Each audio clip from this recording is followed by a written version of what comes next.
नमस्कार दोस्तों, EWS में आपका स्वागत है। लेसन प्लान के इस एपिसोड में आज का विषय है हिंदी। प्रकरण है लंका में हनुमान। कक्षा 5 का है और चक्र और अवधि विद्यालय के नियमानुसार होगा। आज हिंदी के बारे में पुनः लेकर के आए हैं। यह एपिसोड बड़ा ही मज़ेदार होने वाला है, तो इस प्रकार आप हमारे वीडियो के अंत तक बने रहिएगा। सामान्य उद्देश्य क्या है? छात्र में हिंदी एवं मातृभाषा के प्रति रुचि उत्पन्न करना, छात्रों के शब्द भंडार में वृद्धि करना, छात्रों में भाषा के प्रति रुचि उत्पन्न करना, छात्रों में भाषा रचने गढ़ने की दक्षता का विकास करना, छात्रों में लेखन शक्ति, कल्पना शक्ति एवं बौद्धिक शक्ति का विकास करना है। विशिष्ट उद्देश्य क्या होता है? विशिष्ट उद्देश्य है छात्र लंका के बारे में जान सकेंगे, छात्र हनुमान जी के बारे में जान सकेंगे, छात्र आदर्श पुरुष श्री राम जी के बारे में भी जान सकेंगे। इस प्रकार से बोधात्मक यानी भावात्मक में होता है। छात्र हनुमान जी कैसे कैसे लंका तक यह बात बता सकेंगे, समझ सकेंगे, बता नहीं समझ सकेंगे।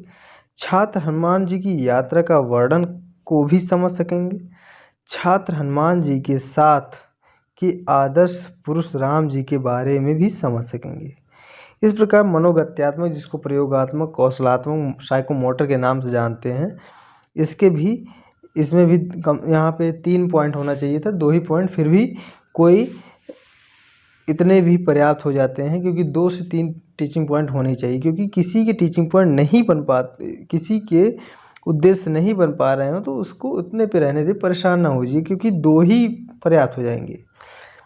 3 वैसे होना ही चाहिए, 2 ही पर्याप्त अगर नहीं कर पा रहे हैं। शिक्षण सामग्री में आप चाक, डस्टर, संकेतक, रोलर बोर्ड का प्रयोग किए होंगे, तो उनको भी लिखिएगा। यहाँ पे एक चीज़ और लिख लीजिएगा, चार्ट, क्योंकि हमने यहाँ पे चार्ट का प्रयोग देखा है। क्या है? पूर्व ज्ञान में है कि हनुमान जी और लंका के बारे में रामायण के माध्यम से सामान्य जानकारी रखते हैं छात्र। इसके बाद प्रस्तावना प्रश्न में ऐसे प्रश्न हैं जो कि सीता माता को खोज से लेकर लंका किसने जलाई तक का यात्रा वृत्तांत बताइए। तो यहाँ पे समस्यात्मक प्रश्न खड़ा हो जाता है। इसके बाद जो है, इसके बाद आते हैं, इसमें थोड़ा अलग है, जिसमें कि आपको आदर्श वाक्य लिखने होंगे। हनुमान उठे कैसे, पहचानेंगे इस प्रकार से। अनुकरण वाचन में क्या होता है कि इसमें शुद्ध उच्चारण का विकास करना, विराम चिन्हों का उचित प्रयोग करके अनुकरण वाचन करने के लिए कहेंगे। मतलब टीचर पढ़ता जाएगा और बच्चे उनको पीछे से दोहराते हुए चले जाएंगे। इनके उच्चारण संशोधन के लिए कुछ शब्द ऐसे होते हैं जिसका उच्चारण में बच्चों को दिक्कत होता है, तो उनको उन विशेष उच्चारण संशोधन के लिए उनको अलग एक पॉइंट बना लेते हैं। कठिन शब्द जैसे विराट, समर्पण, दरकत, दरक, इस प्रकार से हो जाएगा, इन सब के लिखने पड़ेंगे। मौन वाचन क्या होता है? जिसमें छात्र अध्यापक छात्रों को गद्यांश का मौन वाचन करने का आदेश देगा।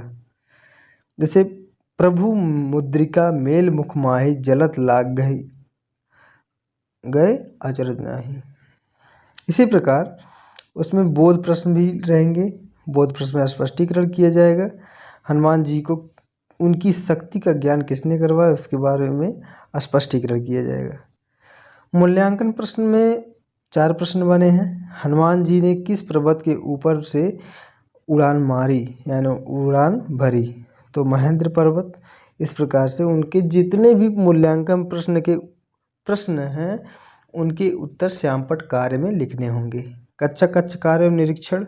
कक्षा कार्य एवं निरीक्षण जो है, इसको छात्र अध्यापक के द्वारा कहा जाएगा कि आप जो हैं अपने उत्तर पुस्तिका में उतार लीजिए, छाप लीजिए, ऐसा आदेश देंगे बच्चों को।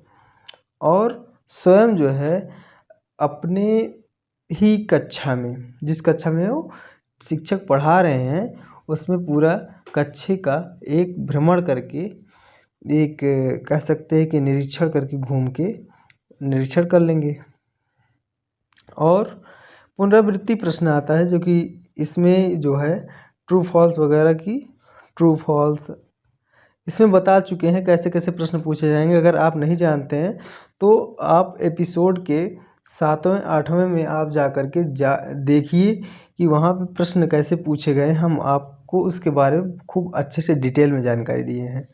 और गृह कार्य जो है, गृह कार्य आप किस रूप में करेंगे। गृह कार्य जो है कम से कम शब्दों में देना है और जितना कम से कम शब्दों में हो सके और जितना सरल से सरल भाषा में हो सके वही देना है, जिससे छात्र अपने घर से स्वयं करके ला सकें।